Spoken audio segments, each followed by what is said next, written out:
Welcome everybody. Thank you for joining us for Virtual Agronomy 101. Thank you for being here today.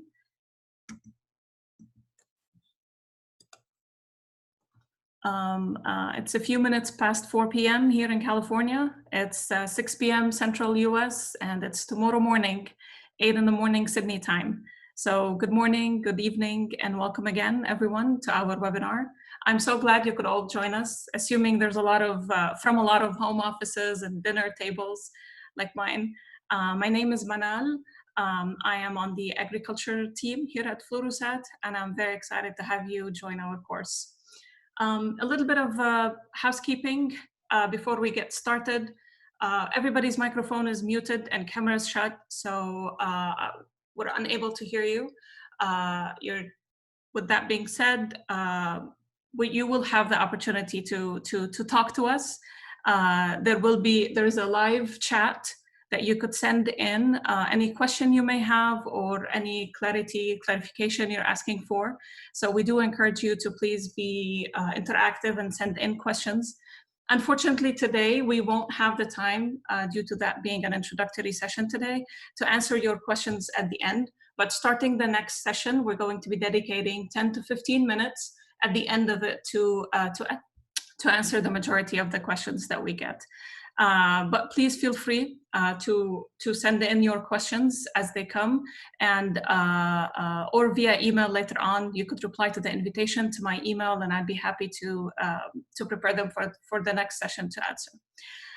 We will be making a recording, and it will be delivered and sent to you via email shortly after the end of the session. We want to make sure that this course is, available for you to review and reference at a later point. During this session, there will be a poll, and we would greatly appreciate if you for your active participation. So with that all said and done, let's jump into today. Let's go ahead and get started with our agenda today. So what are we going to be talking about? At the beginning, we're going to start discussing the state of agriculture with our guest speaker for today. A little bit about how COVID-19 has impacted the agricultural market, and her experience and what she's been hearing and what she's been getting feedback from all of the different parts of the industry. After talking about the COVID-19 challenges, we're going to jump into how agronomists can adapt to these changes. What do they need to do? What are the changes and the transition from digital agronomy to virtual agronomy? Then we're going to talk about how this course is going to be set up, the different sessions, what is the idea behind it, how did we build it, and what are the take-homes, and a little bit of a description of the experience. And we'll talk a little bit about people who want to join us on the hands-on experience on this learning course. So with that, I'll go ahead and introduce our guest speaker. Hello, Anastasia, and welcome. Anastasia is FluroSense founder and CEO. She holds a PhD in aeronautics and been active in the ag tech industry for the last 5 years. Her biggest achievement and her biggest contribution has been bringing an agronomist-centric platform to life, FluroSense. Thank you. FluroSense is an Australian-born company, actually, that serves agronomists from all over the world. A company that I'm proud to be part of as well. As of myself, I am an agronomist with a PhD in precision agriculture and remote sensing, and I lead the product and business development team here at FluroSense. Welcome, and it's really good to have you here with us today, Anastasia. Thank you so much, Manal. It's a pleasure to see almost 100 attendees joining us now, and I'm sure you will give everyone an overview of how exciting it is, how big this community is, and how many signups we have for the course overall. So we're still expecting people to join, but we'll kick it off, and we know that Israel, South Africa, Europe, you will be still able to join the conversation and reach out to Manal. Thank you for sending all the messages through beforehand. But let's keep the rolling, and let's start by overviewing the agriculture state as we've been seeing it, and as we've been discussing it across the borders with industry parties, and I would like to start in the past. What have been we seeing from this time last year? This time last year, we were shoulder deep in water in Nebraska and in absolute worst drought in Australia. This is a drastic change. You can call it climate change, you can call it just bad weather, but this is something that agriculture is at mercy of. And if this is not enough, our hopes for 2020 were crushed by something that no one's seen coming, COVID-19. I'm not going to give you any revelations on this front, but I'm going to summarize the things that are impacting the industry because you are all coming from different sectors in it. And we think it's important to cater to all of our attendees by covering a little bit of what we're seeing, what you are sharing with us, and how the situation has been evolving. So of course, a couple of weeks ago, we started seeing articles coming out with what about labor shortages for fresh food producers? Are we applying fresh food in the ground? We're dumping milk, ethanol. Prices are low. Plants are shutting down. Futures of corn and soy are low. How does it affect the planting? I still luckily see planting going ahead. Apart from that, or I should say on top of this, the closures of not just ethanol plants have been taking place, but also this has heavily affected the food processors and especially in the meat industry and in some of the fresh food industries. We've seen Tyson Foods, Smithfield, and GBS closing their plants, and we've seen consumer panic, buying, hoarding.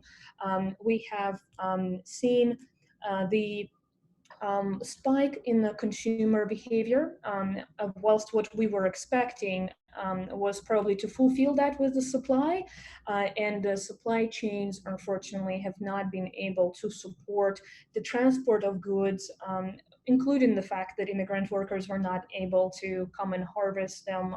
Even those that were harvested were not transported in time. This is truly a crisis, but crisis has been a word you've been hearing for the last month, no doubt. So let's actually have a look at how this community, is adapting. From our agriculture retailers and cooperatives, we are hearing not just about the fact that all the growers are encouraged to do business digitally and make contracts digitally and pick up either curbside or have the input product delivered.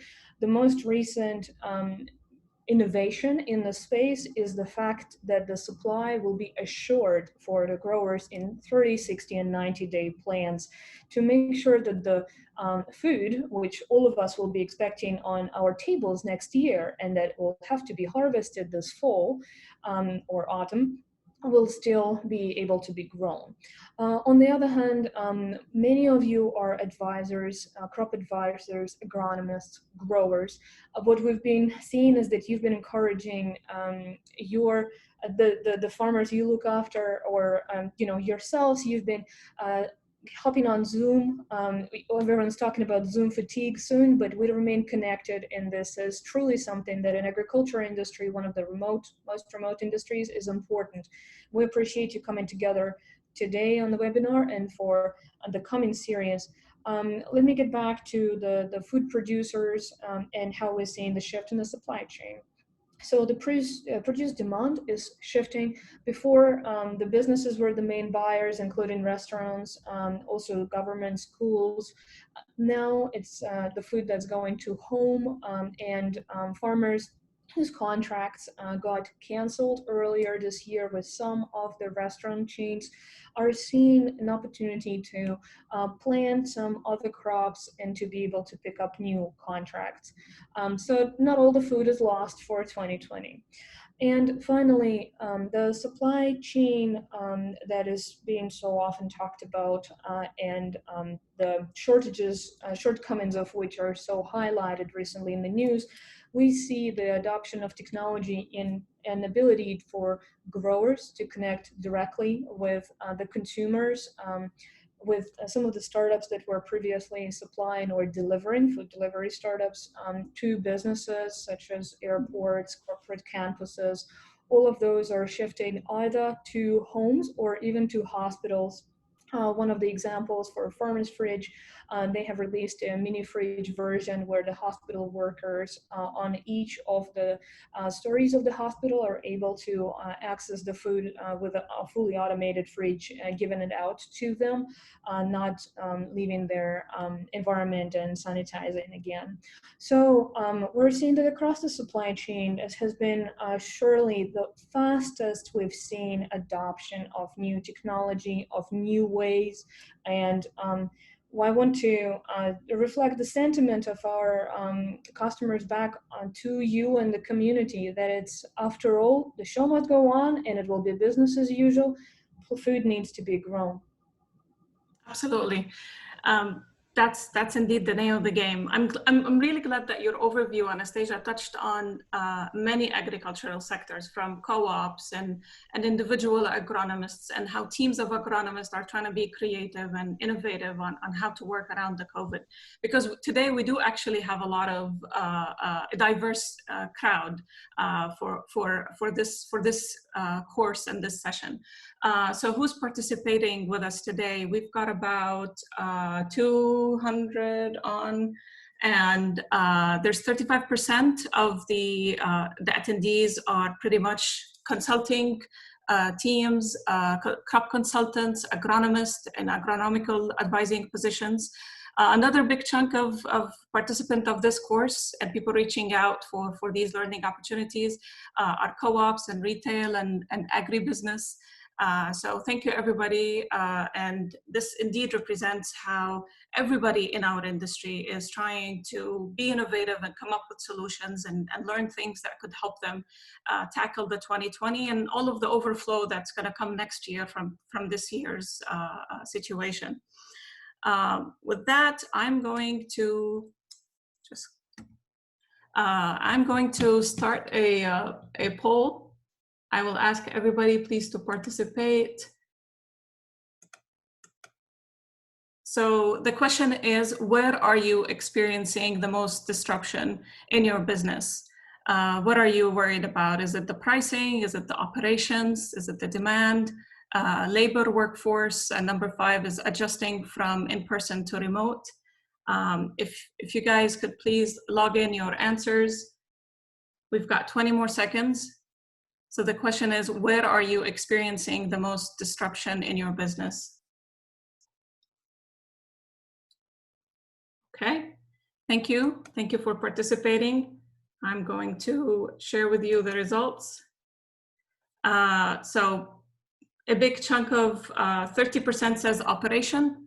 31% of today's attendees says adjusting from in-person to remote.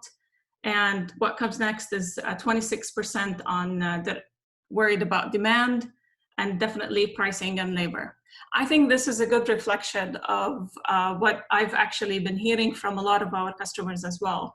There's a lot of worry around operations and logistics, the fear that what if a branch get contracted by COVID-19 and they are in a situation where they have to close, and how do I adjust from in-person to remote? And that's pretty key. Let me just stop sharing that.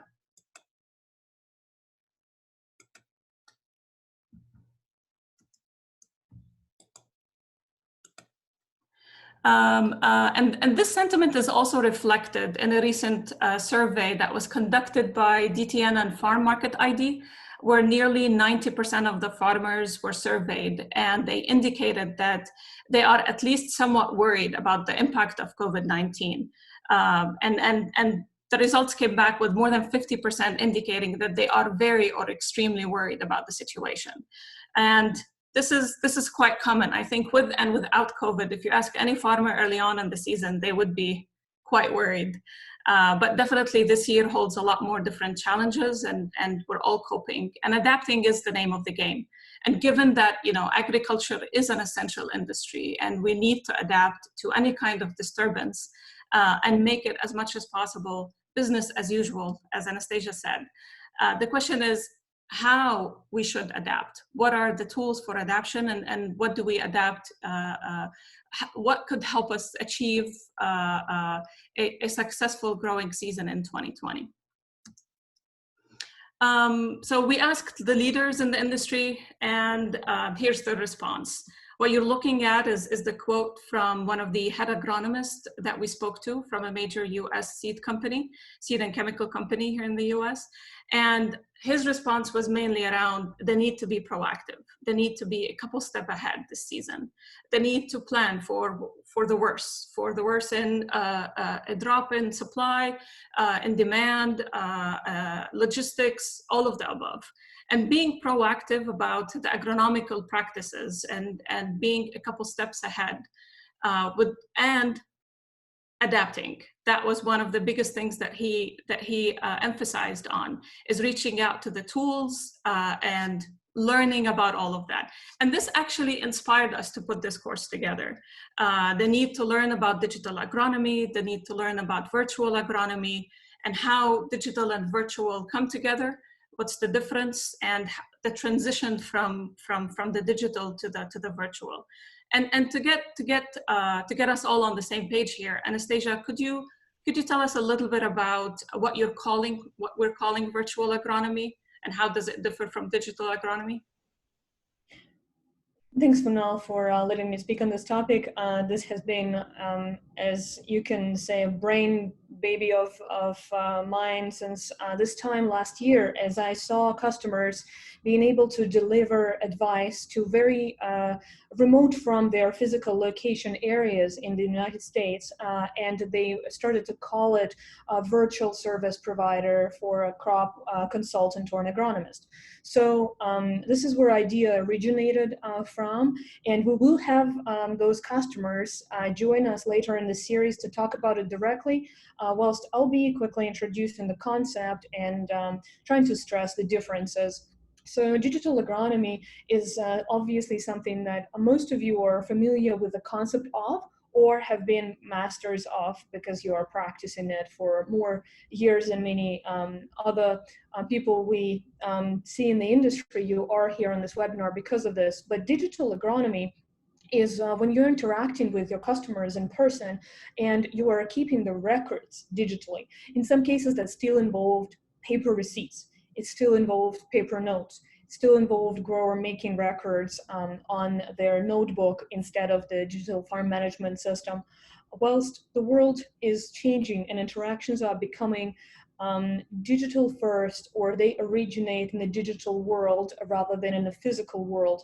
And virtual agronomy is the ability, you can think of it as telehealth, for example. You still will be able to access your agronomist, but they're fully remote. They're not next to you. They're not pulling into the driveway every week.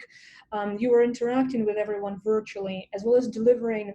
From the agronomist perspective, you are delivering your advice virtually on the crop that you might have not seen in the last several weeks. How do we make sure that this is actually possible? And we will hear later in the series of how people have practiced it last year before any COVID has made this a necessity. So I would like to make an example that hopefully will resonate, that if digital ag was something that maybe your brand or your company was bringing on the table and saying, we have a relationship and I advise you on how to grow crops, but at the same time, this is something, I guess, new and shiny. This is the technology, the smart ag tech that I have, and we call it digital ag offering. Now, everything you do with a customer will be virtual agronomy. You will be advising them virtually, including virtual communications, collaboration, knowledge transfer, physically not being there because you can't do it. And you can also think of it as the transition from something was revolutionary in the industry, such as USB or pen drive. I've got one here. I received it earlier this week because someone had a really bad connection, to cloud. How many more of us started keeping data in the cloud and sharing it in the cloud, not on the pen drive? How much more of the data spread and digital connectivity it has enabled? So think about the world after this season, when majority of records will actually be on the farm management system, majority of interactions will actually be recorded in your emails, and how you will enable the collaboration with the grower who will be able to walk into that field themselves. What does visibility mean in this new world? This is how we think of agriculture becoming virtual more than it is digital. And the final bit that I would like to stress is that digital agriculture was a choice, an option, something you might have understood or not, and it was about very specific tools such as variable rate nitrogen recommendation or being able to read satellite imagery. Virtual agronomy is not about that. It's about every piece of interaction that needs to be informed by the data needs to be coming to you digitally.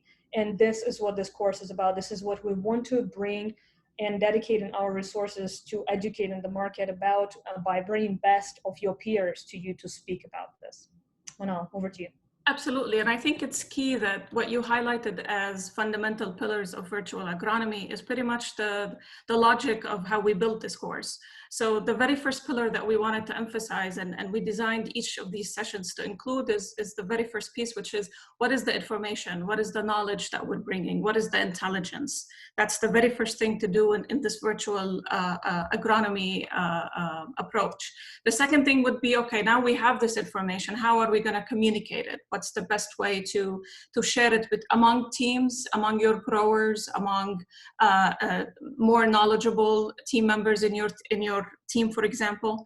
And at the end, another important pillar for the course and for virtual agronomy is pretty much the fact that having those components are going to help you adapt and grow.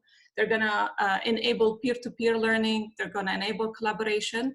And it's going to be a piece of information that we created through the digital, the different digital ag tool, but taking it to a level where we're sharing it, we're easily giving visibility to our growers and to our team members. So with that said, I'm moving into talking a little bit about the outline. So we're going to be having total of 6 sessions. So we're going to be heading to 5 sessions starting next Thursday. The very first session is going to be what we're talking about today, which is talking about the course and talking about COVID-19.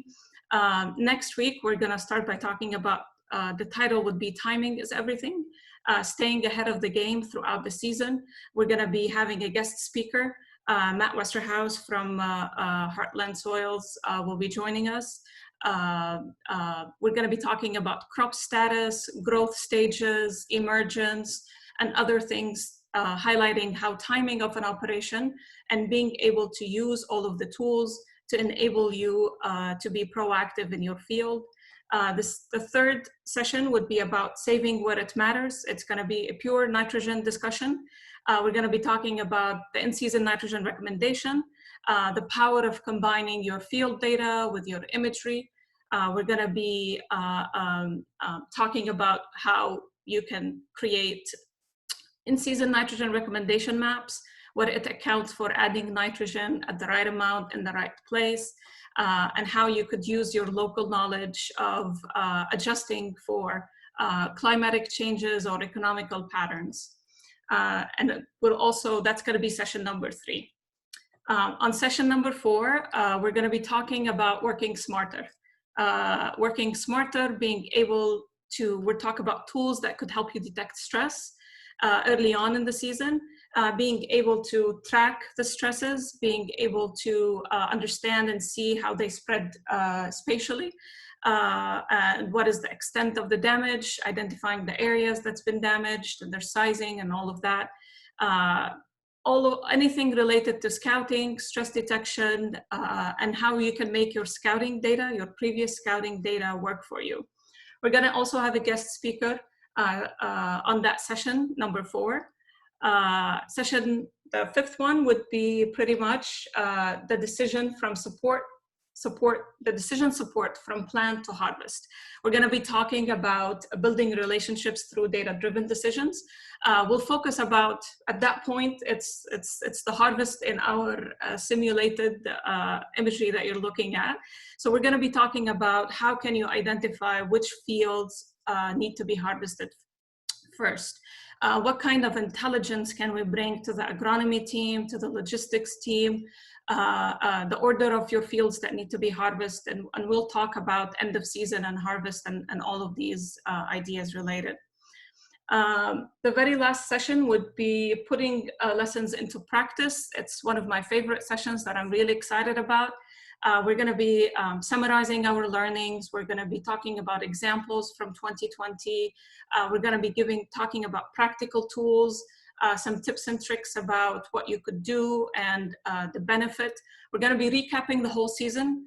We're going to be walking through, okay, this is my whole season, what kind of information I can build from emergence all the way till harvest and after harvest.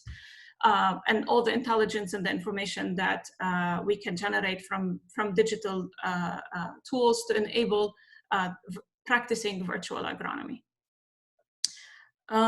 So we really look forward to have you guys join us on all of these sessions. And we're gonna have a lot of amazing guest speakers that are gonna bring in a lot of their experience. All of them have been practicing precision ag and have been practicing a lot of these digital tools and including them in their practices.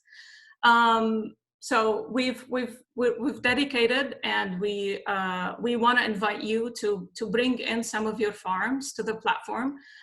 So if you are an agronomist, an advisor, a grower, we would like you to enjoy and be part of the be part of the hands-on experience that we would like to extend to you. So we want to invite you to bring in your farms to the platform. If you're an agronomist or an advisor, you just need to request access. I'm going to share with you. You could go to www.flurosat.com. Here's a picture of it. It's going to come right after, where you could press on the button and request access. And the idea here is, if you have the time and you have the capacity to follow up as we're talking about those digital tools, you could also look at the platform, do the analytics on your own fields, and compare and come up with questions and have the hands-on experience of what we're talking. You will have access for the course of the 6 weeks. After that, you're free to delete your fields. They're yours. This will be free of charge. For our existing customers that are already on FluroSat, you do not need to request access. You already have your farms. We invite you to join along and look at specific farms and walk through, as we're walking through the seasons in the sessions, and derive the analytics on it. When it comes to our colleagues and attendees, and our industry partners, we kindly request that you forgo requesting access. But if you strongly believe that there is an opportunity for us to work together, then feel free to reach out to me and I'll make sure that you have access. And the main reason behind that is because we want to accommodate for agronomists and actual people that will use the analytics during this season because of our limit in bandwidth and support. So our team is ready to support you, is ready to help you bring your data to the platform and have this course, as well as in parallel, the hands-on experience for all of the agronomists and the advisors and the growers joining this course. This is actually where you need to go on www.flurosat.com, and then you could just click on the request access, just hit the request access button, and you will be able to, you'll be prompted to log in and bring in your data. If you are on a farm management system, on a partner farm management system, like ProAgrica, AgX, Agrian, AgWorld, logging in and bringing your data would be super easy. There's a lot of resources that you could reach through on the platform, on the website, that could show you how to bring in your data and be set up. So next week, when we're talking about emergence and when we're talking about scouting, you will have your data to look at. And for those of you that don't have the bandwidth or the capacity, we will be sharing in each one of these sessions, we will actually be sharing visuals about the product, about the information, about how we can use it. So you will not be missing out. If you have the capacity to and the time to do the hands-on we encourage you to do it. If not, you will not be missing out. We're going to be sharing a lot of screenshots, and there will be a lot of visuals to help get the idea across. One more thing I want to add about the outline, which is I really thank everybody that's been sending in when they signed up about what do they expect in the course. Thank you for doing that, and please send me emails about what do you guys want to see, what do you guys want to learn about, because that helps us shape the course and the content to what brings value to you and helps us achieve our goal, which is at the end of the day enabling you, giving you an overview of how this technology, of how practicing virtual agronomy could be super beneficial. And it's faster, and it's really, it will be very very quick from start to value, and that's the experience that I'm looking forward for you guys to enjoy. I just want to recap real quick about what we did today and talk about what we're going to be doing next. So we've discussed with Anastasia the state of the ag. Thank you, Anastasia, for your overview. What you said, it's at least semi-business as usual or business as usual. Adapting is the name of the game, and that's what we're all here to enable. We talked about how agronomists are being creative, and different parts of the sectors are responding to the COVID and responding to the new norm. We talked about digital agronomy and virtual agronomy, and we covered the outline and what's going to happen in the following sessions. I added a little bit of to do or a little homework for you guys, just to recap on what you could do. And that would be go to the FluroSense.com. If you need to get access, send me an email at manal@flurosat.com, or an email to support@flurosat.com to get, if you have any questions, if you have any feedback, or if there's anything specific that you want to bring to our attention to add to the outline, to the sessions. Check out our resources. Go look at, there's on this link, flurosat.com/resources, has a lot of case studies. It has a lot of information, and there's a lot of cases and experiences that you would benefit from. So please take a moment to check that. There's a lot of resources on the website as well to help you get started bringing in your farm. We have a support team that's ready to help you if you need. If you decide to bring in some of your data, feel free to email support@flurosat.com to guide you in that process and make sure that we're all set up for next week. So please reach out and let us know what you're thinking and if you need any help with that. I really want to thank you, Anastasia, for today. It's very exciting to be giving back and to our community and help educate on virtual agronomy and be part of the change and bringing the information that matters to our community. And do you have any last comments or things you would like to mention? Thank you so much, Manal. There is a lot of engagement on the Q&A. Thank you so much, guys. I just wanted to highlight to you that we have 282 people signed up to go through this course together. And we are extremely approachable. Behind Manal is the team of agronomists who's been supporting our key accounts as well. Please keep sending the Q&A in the chat box on Zoom for every session, as well as via email, as some of you already doing. It is fascinating. We're already receiving the email with requests for platform access from people who are on this call. So thank you so much for engagement. For everyone who will be watching this webinar, as a recap, remember that you can reach us in exactly the same fashion as everyone watching online. Thank you so much for joining, and I will pass on to Manal for closing comments.